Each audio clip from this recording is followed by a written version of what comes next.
as we learn again and again, a graphic novel carries just as much literary weight as a regular novel, period.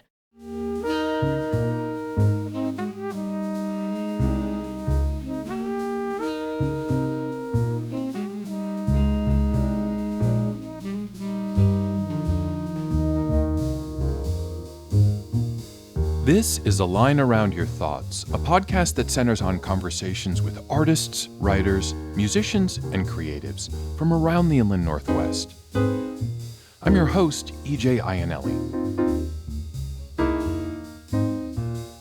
On last week's episode, I sat down with Alina Merkar and Eva Silverstone of the Spokane Public Library. We talked about everything that the Spokane Library System is doing to support the creative community, from their first contact with an art form to the point where they're exhibiting their work. Well, this episode continues that conversation. Joining me is Sharma Shields, who's Spokane Public Library's in-house writing education specialist and the author of the novels The Cassandra and the Sasquatch Hunter's Almanac. We get into the library's annual poetry and reading events, some of which have just passed, as well as some that are on the horizon, like the Spokane Zine Fest on May 30th. And Sharma also gives a sneak preview of her forthcoming novel, Duckling, which is due out next year. Before we begin, if these weekly deeper dives into the regional art scene are important to you, you can support A Line Around Your Thoughts as part of our Patreon community. Head to patreon.com/ALAYT to learn more about how to keep these conversations going. And thanks to our Patreon sponsor tier member, Mel Antuna Hewitt, whose work you can find online at librobuch.com. I am sure Mel would love some company in these pre-episode shoutouts, so please consider signing up as a sponsor tier member yourself. Then again, if Patreon isn't your thing, but you'd still like to become an episode or a season sponsor, get in touch through our website at alaytpodcast.com. Remember, too, that between episodes, you can get updates and engage with us on Mastodon at alaytpodcast@pnw.zone, on Blue Sky at alayt.bsky.social, and Instagram at alayt_podcast. And now, onto the podcast studio at the Spokane Public Library. So welcome, Sharma. It is really great to be here, EJ. Thank you so much for having me. I'm really psyched that we're back here, and this is becoming, I was going to say, an unintentional library fest because we're having back-to-back library-themed episodes, but it is semi-intentional because the library is doing so much and has all these different pillars, whether it's arts or music or, in your case, more writing or literature-oriented. And there is a lot going on in terms of the library's programming right now. Yeah, the amount of programming we put out per month at Spokane Public Library is wild. I mean, it is dozens and dozens, into the hundreds of programs for everyone, youth, up through, chair yoga for adults. I mean, we have everything here. It's just a really fun calendar to look at, to get on the Spokane Public Library website and check out what our events are.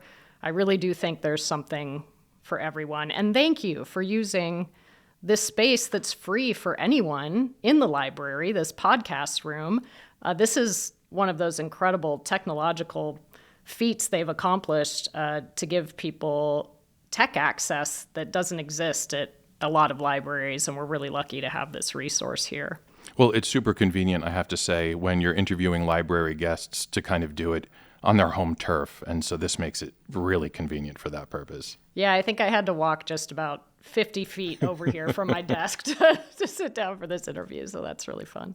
So you've got a busy week coming up, and so unfortunately some of this stuff is going to be passed by the time this interview comes out, but these are recurring events, and so it's worth talking about them now because there will be future iterations of these coming up. And one of these is the Inland Northwest Poetry Salon, and this is now in its third year. Run me through what is going on with the Inland Northwest Poetry Salon. Yeah, so like you said, this is the third annual Inland Northwest Poetry Salon. We hold this at one of our neighborhood libraries, one of my favorite libraries, the Liberty Park Library, which is, I feel like, a poet's library. I don't know if you've been in that space, but it's won architecture awards. Some libraries you go in and they have, white paint on the walls and are beautiful and well lit. But this one has almost like a cabin in the woods feel to it if you've been there. And it just feels like a place where poets would want to gather and write. So we have... So very Thoreauvian in a way, yeah? Yes, definitely, yes. I mean, the view of the pine trees out the windows, and they have this very funky study room that I will book for my own personal writing use sometimes. It's called Study Room A, and it's open to the public to book. And it's just got these cool orange walls, but also wood paneling throughout the library and lots of wood aspects. It just has a warmth to it. And yeah, that Thoreauvian quality you just mentioned. I love it. And I love that we live in this town with all of these just nationally recognized poets.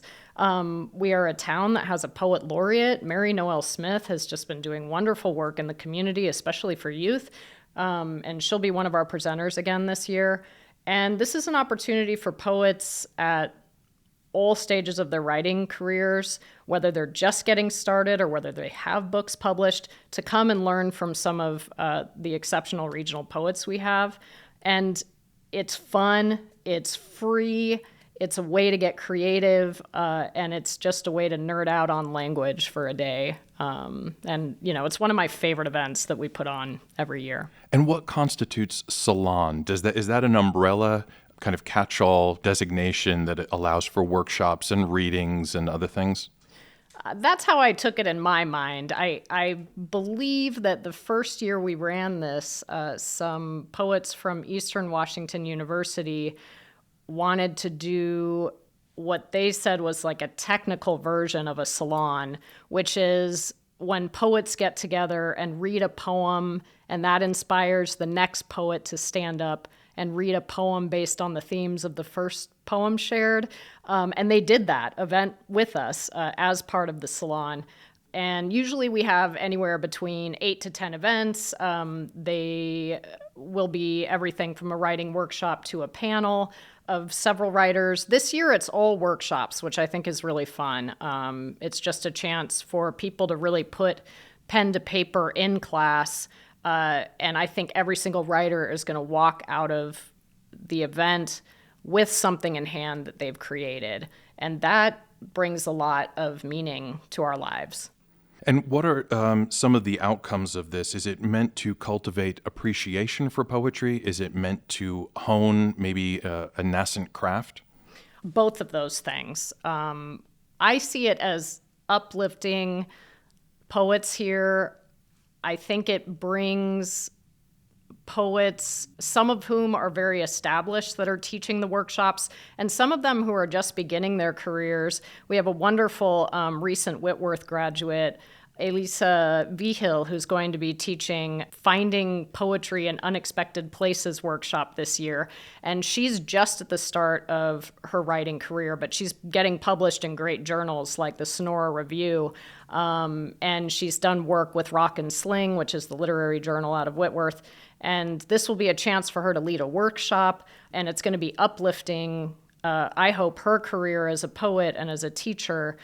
But it's also going to be uplifting all of the poets coming to those events. And yes, I love that you said kind of the nascent, the birth of someone's craft. I'm hoping there will be people coming that maybe are intimidated by poetry and aren't sure how to find an entryway into it, but who love language and then realize that this can be a very accessible medium and something you can do anywhere. And I think there will be a lot of different ways to get inspired that day. Okay, and so unfortunately that event, as I mentioned, will have passed, and so hopefully folks will have the opportunity then, they can mark it on their calendars for a year's time from now and then be able to take part in that. And I don't know if there are maybe any events that you anticipate taking place that are maybe salon adjacent that might be coming up even sooner than that. For sure. Every month, the third Tuesday of every month, we have a wonderful writer in our community, Sarah Rooney, and they do a workshop at the Shadle Park Library called Poetry for Everyone. Sarah is a wonderful instructor. They bring prompts and they bring workshop materials to read. They always have this incredible packet of poems to share, and it's become a really beloved regular program here at the library. So anybody interested in poetry, at whatever level you're at with it, will really appreciate that class with Sarah Rooney. And Sarah's someone who has taught a couple of times with us for the Poetry Salon as well. Yeah, it's crazy how much Sarah's name has come up on this podcast just in recent weeks alone. I had Greg Bem on, and Sarah's kind of a partner in crime of Greg Bem with Carbonation Press and Foray for the Arts. Mm-hmm. And then the Chaos, Sarah's involved with the Chaos, and Dave Klenda's his own foray there. So. Community movers and shakers. In fact, Greg reached out to me a couple of years ago and maybe mentioned this on the podcast too. That was a great interview with him. And I love Greg because he's literary and he's also library adjacent too. And we library and literary nerds. It's just fun to come into contact with one another. But he has really been so community driven since moving into town here, and had asked me about networking a little bit and who might be willing to partner with him on an event like Foray, which didn't have the name yet. I love the name of that event and everything, the intentionality behind it. And I told him about Sarah too when we met. We met just to, talk shop up at the South Hill Library, and that was really fun. And so I think there's been really great connections that have come out. I used to work with Sarah at Spokane County Library District and know that she's a wonderful library person as well. And that makes a big difference when someone is entering a library space to teach a workshop versus an academic space, because you're thinking more accessibility than you are hypercriticality. Mm-hmm. And that, I think there's something more nurturing and more organic almost that happens in those more accessible spaces. Well, and there we go. Another unintended or unintentional role of the library, or quieter role, is this creative matchmaking and making those connections. Yeah. And then again, in the interim period between the time we're recording this and when it releases, you've got One Book, One Coast, and this is a community discussion around the book They Called Us Enemy. Can you talk about this? Yeah, so One Book, One Coast was started by library directors in West Coast libraries, including Seattle Public Library and the Los Angeles Public Libraries. And they decided a few months ago, sort of after some meeting they had, that they wanted to do a coast-wide one-read event. So that would include Oregon, Washington State, and California. And they would select one title, so it would become kind of the biggest book club in the coast. And I think they chose this title with a lot of intention, and I really appreciate it because it is about incarceration of Japanese descendants during World War II. And that history is one that has not been taught in the way that it should, with the visibility that it should. And it is also so timely to discuss incarceration in our country right now as we have these migrant detention centers and more. Mm-hmm. So it's a powerful read historically, and it's a powerful read for our current moment as well, about how are we treating people, people that belong in our country. How are we treating those people? How are we punishing those people unfairly? What does incarceration mean, and what sort of impact does that have in our communities? Whose stories get erased? Whose histories get erased when that happens? And the harm includes the harm of children, both in George Takei's graphic memoir and also now with the incarceration happening. So for me, I feel like this is just such a timely read, and I really appreciate the choices made here.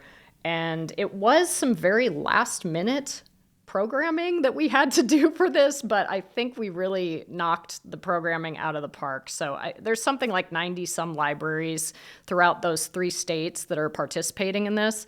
And each library created its own programs. So we had a program last week with the wonderful writer Brandon Shimoda, who wrote a Colorado State Book Award winning collection of essays called The Afterlife is Letting Go, that also talks about Japanese descendant incarceration. And also tomorrow I'll be with a friend of mine from childhood, Lisa Hayamoto, and her entire family is coming. And it's going to be, I think, just a real honor to sit in a room and just talk with and hear the experiences of her family and their history and how this impacts us now here in Spokane. And then at the end of the month, there is a virtual event that anyone can take part in. That if you go to our website, you can find the YouTube link to George Takei himself, who is now in his 90s, I believe, and he'll be discussing the book directly. So it should be a really wonderful culminating event on May 31st. I'm glad you mentioned that, because up until now, folks who were listening will say, you're telling me about all these missed opportunities if they're not aware of them beforehand. So the Sure. May 31st event is going to be that virtual event that they can take part in that. Yeah, and I would encourage, even if you've missed the events, Brandon Shimoda's book was staff recommended before we even planned this event by Auntie's Bookstore, by a wonderful bookseller there named Jai. I love Jai's book recommendations always. I specifically go there to see what Jai's reading. So that was so fun for me to see Brandon's book there. I went to grad school with Brandon in Montana years and years ago. So it was a joy to be in the event with him virtually. But I recommend reading that book. It's really beautifully written. The Afterlife is Letting Go. I also recommend Lisa Hayamoto grew up here in Spokane. Her essay about the greatest baseball game ever played, which involved a high school during incarceration of the Japanese community, is the winner of the Narratively Essay Prize and is available to read online, and is just a beautiful essay, won the award for a reason. Lisa is an incredible journalist. She also works for the American Journalism Project and is on the board of Range as well. Okay. So just a wonderful community member to, learn about and read her work, and, someone who has Spokane roots. So. Cool. And then just ahead of that May 31st event is another event that you're working towards and is probably eating up a lot of your time, and that's Spokane Zine Fest. Yes. This is something that you are serving, I think your words were temporary steward, and you took over from Chelsea Martin and Ian Amberson. So why the handoff to the library? I mean, it seems like a natural fit, but I'm just wondering some of the rationale behind that. Well, we've been partnering on this program, Chelsea and Ian and I, for the last few years here. They began Spokane Zine Fest at the Bartlett when the Bartlett music venue was happening. And I remember that first event so profoundly. It's where I met a lot of my favorite artists, including Emma Noyes, for the first time. And it was just such a beautiful kind of art explosion in that room. And I think they only had about 20 artists that were presenting works there. Yeah, it was pretty small scale. Yeah. And it has just ballooned. So this year, I think we've accepted about 80 artists that applied. So they eventually moved to the Central Library here. And then I got to take it over as the library partner a few years back, but it became something a little bit untenable for Chelsea and Ian to manage at this time. And so they asked if I would take it over fully, and I said yes, and that's what's happening this year. We've gone full steam ahead, and it is. it is a beautiful event, and it's a lot of work to put on. And I really want to do right by everyone. And I will say, as a literary artist, and there's so much literary art involved in zines, period. But it's also a visual art enterprise as well. And, the enterprise of crafting and making and DIY work. And I do feel like that is a little more out of my wheelhouse. So I love that Eva Silverstone with the library, who you spoke with last week and is, an award-winning librarian here, she is so in tune with the arts, the visual arts aspect of all of this. So I'm so glad she's helping this year. And I tend to be a person who's very hard on myself. So I'm like, I just have to make everyone happy. Like we really want to make sure that all the artists feel supported and have, what they need on hand that day. And, but every year we do this, it's a very physical job for me. And I need to make sure I'm asking for help in the proper ways, because one of the things we do is move 40 to 55 tables from the first floor of this 100,000 square foot library up to the third floor. And I have multiple sclerosis and a lot of spasticity in my legs that's been kind of progressing quite a bit in the last year, especially.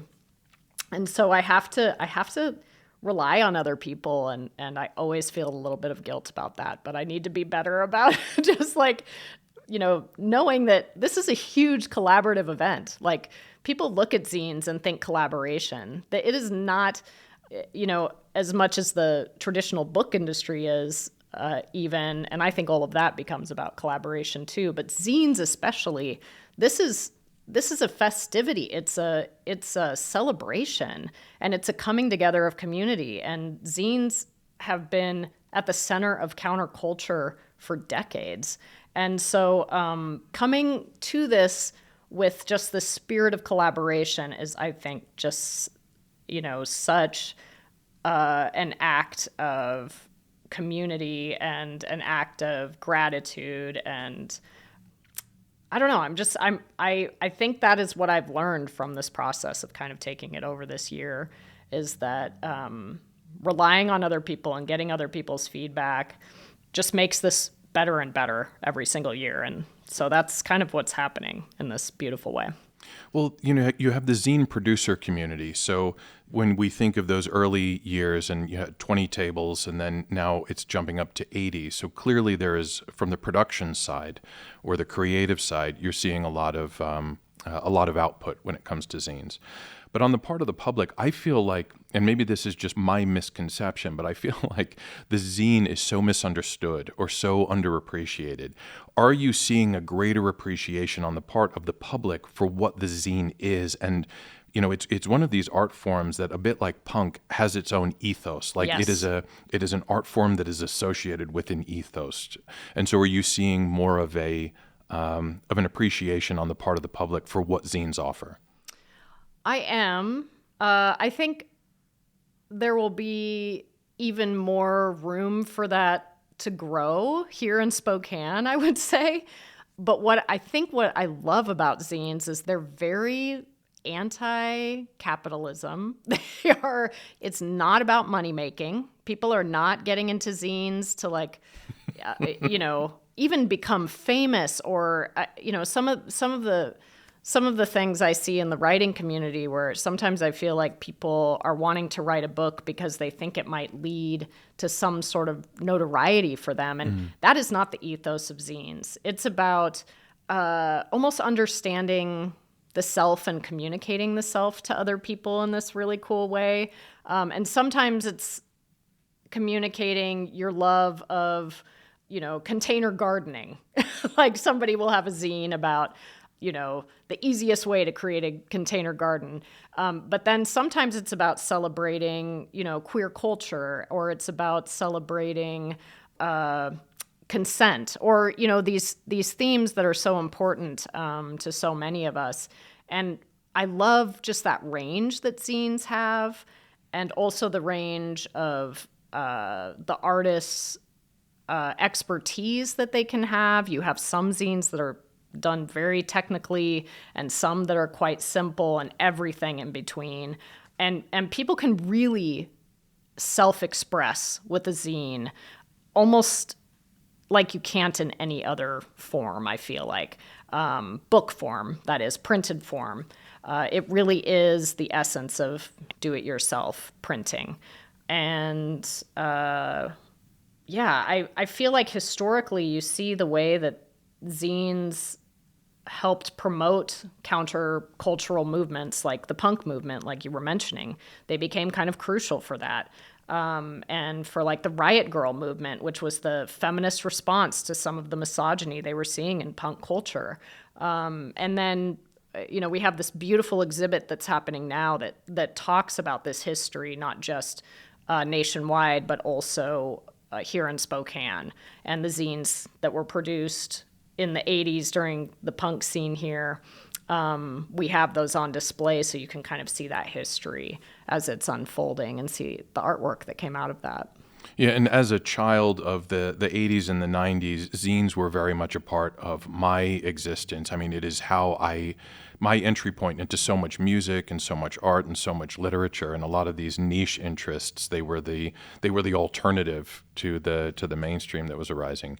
And I feel like some of that energy was subsumed and maybe co-opted by social media to some extent. I remember when the blog first emerged, and that's probably dating myself, but I was really Totally. Yeah. just enamored of this idea that it's the whole self-publishing and the fact that you can cater to all these niche interests. But I feel like it maybe took some of the energy away from zines and the printed matter. And so it's really nice to know that zines now, while there may have been a slight fallow period, that there seems to be a lot of energy around the zine community, because just having something tangible to me, and again, maybe this dates me, but I really enjoy that tangibility of the zine as opposed to something that's online. It seems a little ephemeral. Yeah. And it does feel like an antidote to the screen that we're on constantly now. Like these are really interactive booklets that you can pick up, booklets, pamphlets, short run items and art that you can pick up, and it's tactile and you can look through it. It does feel like it's an object of presence in a way that is like deeply satisfying now, and so inspiring because, I think we have a quote from Spokane Zine Fest founder Ian Amberson where he says, "I love zines because you don't have to feel too precious about it. Anyone can afford the materials to create these zines, and anyone can trade them with someone else. Anyone can give them away. Anyone can sell them for, a couple dollars. And they just become this really accessible way of self-expression and then communicating back and forth with other artists. I really love it. It's interesting to me because I became really aware of zines probably because of my husband, who he teaches even a zine making class at Eastern Washington University now. He's a senior lecturer for the design department there, Simeon Mills. And he was taking us over to Seattle to go to Short Run, which is this incredible zine and maker festival that occurs in Seattle. I highly recommend people go if you love zines. And it's run by these amazing women. It's such a great place over there. And he had some zines that he showed there years ago. And then we met Chelsea and Ian a little bit after that. And then I just think all the time what a gift it was to Spokane that they started Zine Fest. And I just got this great email that I haven't responded to yet from Splat Co-op. Mm-hmm. And they want to do like a big Spokane Zine Fest after party for next year and want to get in touch for how we can get that started. But it's just very joyful to see Splat Co-op and Spokane Sequential happening now, because, Spokane Sequential is this zine that's putting out comics from local comics artists, and they've been doing that for a few years now. And then Splat has started up, and they are maker and zine centered and have this great shop in the Milk Bottle now. And these are new collaborators that are coming forward. And it's just a joy to get to work with all of these creatives in the community in this way. Yeah, and zines to me seem like a very Spokane medium because Spokane has always had to do a lot with minimal resources. And so that seems to be very much a part of the zine ethos. Yeah. Yeah, and I want to make sure I mention Nikki and the Bird's Nest Zine Library, which is housed at Spark Central. And I really recommend checking that out if you can. And also, Nikki was such an incredible resource for us historically while we were putting the language together for the exhibit. And Nikki just has this incredible knowledge set of the history of zines. Also has all of these Riot Girl zines that I imagine must be a little bit priceless having those now. Like zines written by members of Bikini Kill and things. I mean, so cool. And we have those on display at the library right now too. And I think it's going to be really fun because people who are tabling at Spokane Zine Fest on May 30th, they're going to be able to go and see some of their work displayed in this exhibit at the same time. And Pollyann Burge, who works for the city here, was also really incredible at sharing items from the community, the punk community specifically here in Spokane. And she has done a lot of work with zine fests that have occurred in Portland. So I just felt like this exhibit that came together, which was also fueled by our wonderful archivist and special collections librarian, Dana Bronson, here at the library. She just understood so much historically about this as well and had so much input. And I think we created this very visually stunning zine exhibit that I think anybody in Spokane could come and learn a little bit more about zines and see why they've mattered so much historically and why they can be both really fun and also really profound, and everything in between. I just hope people come and really enjoy the festival on May 30th, enjoy the exhibit while it's up this month. And, it really is just an explosion, as I keep mentioning, of just visual art and making something with your hands, crafting something, and then sharing it. And it's a courageous act, I think, when we are able to self-express in art always. And there will be so many people doing that day of all ages even. We have some kids that do it as well. And it's really fun to see their artwork too. Yeah, and I think that's a great example. You mentioned Pollyann, and she took the energy of zines and kind of the ethos of zines and then translated them into a civic engagement context. Exactly. And did This Is Spokane, I think it was a civic guide for neighbors. And this made some of the labyrinthine city bureaucracy and some of these really arcane processes a little more comprehensible by using the zine format. So it was pretty, I think it speaks to what zines can accomplish. Well, and I love how this connects back to the One Book, One Coast event, too, because there's something really powerful about reading George Takei's story as a graphic memoir. Comics, visual art, when it's combined with literary art, there's a really beautiful accessibility it gives to the story. And there's this intelligence it provides that's different from printed text in a way. It still involves printed text, but we are able to move between interpreting image and then interpreting language and having those two interact with one another. And that is a really important literary skill set. And there's a lot of parents, for example, that when you're working in the library, they'll say, I don't want my kid reading graphic novels. I want them reading print novels. But as we learn again and again, as we're coached in reader's advisory at the library again and again, a graphic novel carries just as much literary weight as a regular novel, period. It has the same sort of story structures that occur. It has the same in-depth character development and the same storytelling that provides meaning and message and symbolism. Plus, you have this added visual art aspect. And it is engaging. It does create readers. It creates readership.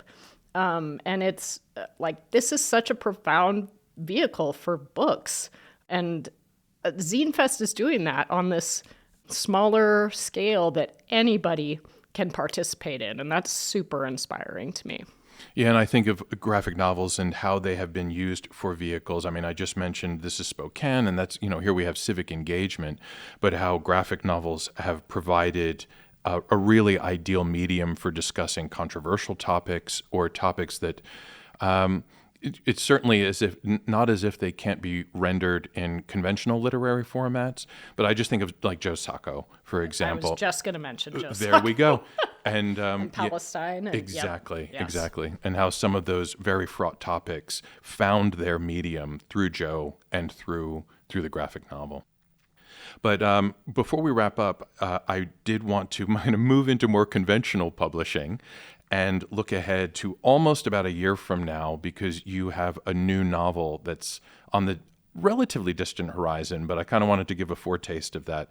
And this is Duckling. Yes. And so I'm hoping we will have the time when it comes out to discuss it and really wrestle with it. But yeah, I just kind of wanted to do a quick preview now. Sure. The book has not officially been announced yet. I have a feeling that's going to happen in June or a little later. But it is a novel inspired by my childhood love of Hans Christian Andersen fairy tales. Fairy tales and Greek mythology have been cornerstones of my writing process since I was a kid. And I did a deep dive into research about Hans Christian Andersen's life and wrote this novel really inspired by my interpretation of his interest in storytelling, what inspired him as a child, what affected him as he grew. It involves a stay at Charles Dickens' house, which famously on the historical register went horribly. And Charles Dickens really ended up disliking Hans Christian Andersen. And so there's a lot about Charles Dickens' marriage, which was about to be dissolved at during this time frame, and an imagined friendship between Catherine Dickens and Hans Christian Andersen. And the ending, the last section of the book, is almost a discussion of what happens at the end of life when that desire to tell stories leaves us. And he becomes very plagued by the Ice Virgin, also maybe known as the Snow Queen, depending on which story you're reading of his, who starts kind of stalking him in almost a horror novel sort of way. Oh, interesting. So a departure from Frozen and that interpretation of it. Right. Yeah. Yeah. No, not Elsa exactly from Frozen. Was that her name? Yeah. Elsa. But I mean, this is one reason I love Andersen. He has inspired so many stories out there. He had such a beautiful imagination. And he also had a kind of deep femininity in his work that I always loved when I was a child. The way that a lot of his heroes and his stories were girls. You think of Gerda in The Snow Queen and her fight to save her friend's life. And where that takes her as she chases after her friend and the Snow Queen herself. And it was very fun to write this book for me. I wrote it in probably the most difficult time, one of the most difficult times of my life. And it transported me out of, major grief, major crisis, major agony, and allowed me to just involve myself with the deeply imaginative. And I'm always going to feel grateful for the writing process of this book. No matter what happens, no matter when it gets panned in a review or, gets a 1-star review somewhere, whatever. I want to protect that feeling I had while I wrote it because I felt like it was life-saving for me in a way. And it's really what the book is about, is storytelling as survival. And yeah, so It comes out next March. I have seen the preview of the cover and I love it. I can't wait to share it with people. But yeah, you're the first person I'm talking to about it in any official capacity. So this is kind of fun. Well, I'm honored, and it's fertile ground for a future conversation that I hope we have in about a year's time. Because Awesome. I'll digest as much as I can of the book, and then we can talk about it. In the meantime, however, we have the epilogue to this interview, which is the lightning round. I don't know if there's a look of panic on your on your face. No, I have loved these when I've seen them. Okay. Yeah. Now you get to experience it firsthand. So as you know, the first question is always an either or.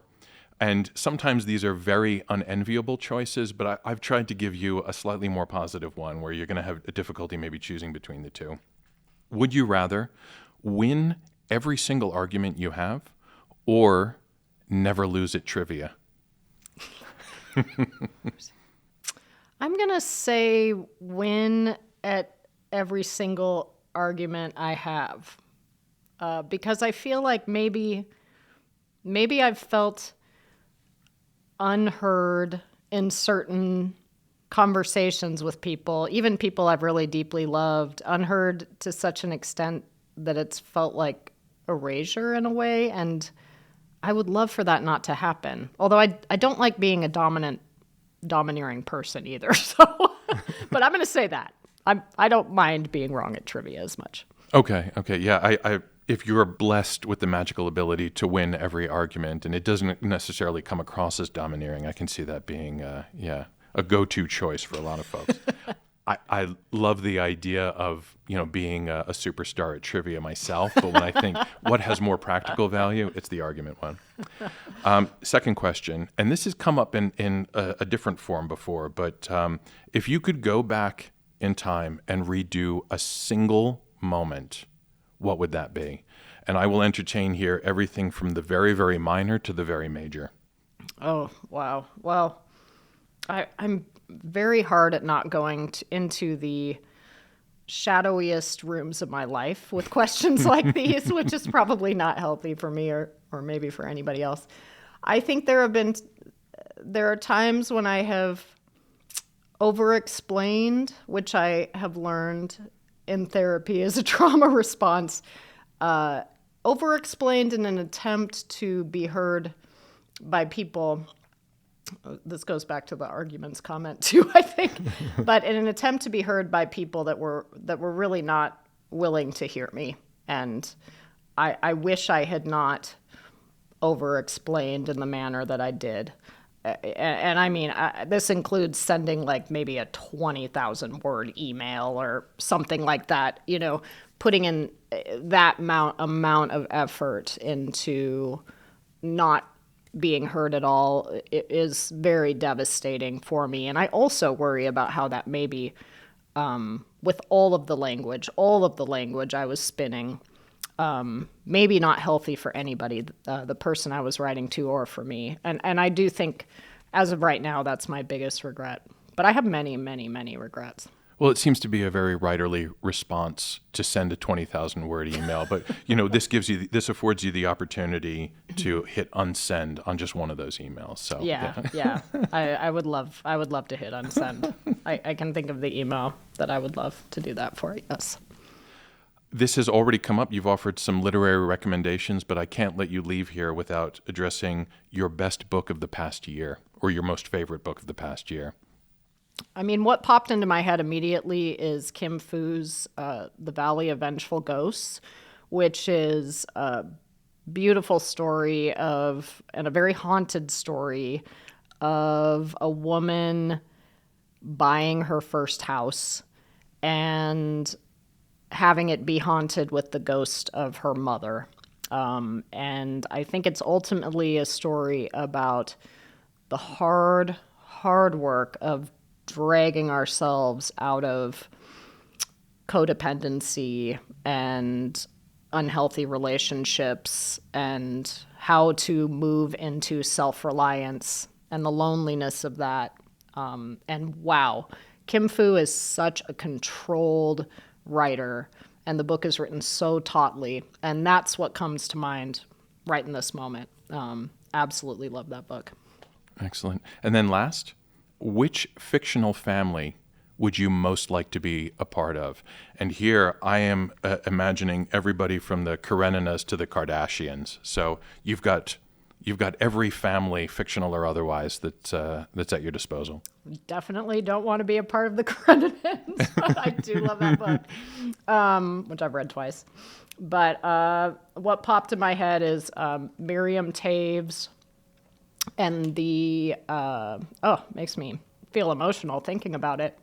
The relationship between the women, the grandmother, the mother, and the daughter in her novel Fight Night, which is one of the funniest novels I've ever read. I remember listening. I listened to it as an audiobook. It's read by Miriam Taves, who is she can be a withering author, but she's also the funniest author out there. She wrote the book Women Talking, which is also just, that's a devastating read, but it also has humor somehow, despite being about such grave subject matter.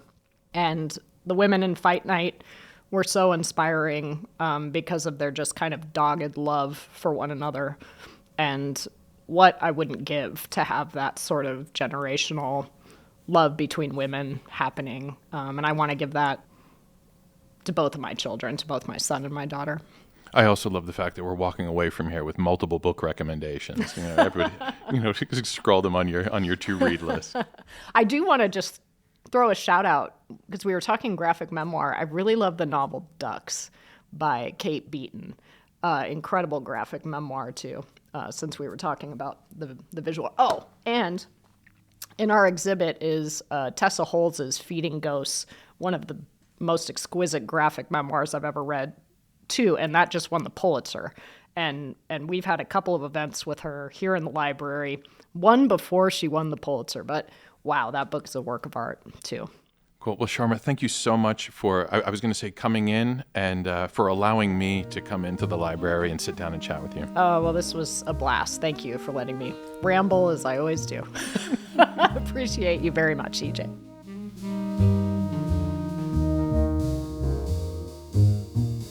This has been A Line Around Your Thoughts. My name is EJ Iannelli, and my guest this week was the author Sharma Shields. To learn more about Sharma and her work, head to sharmashields.com.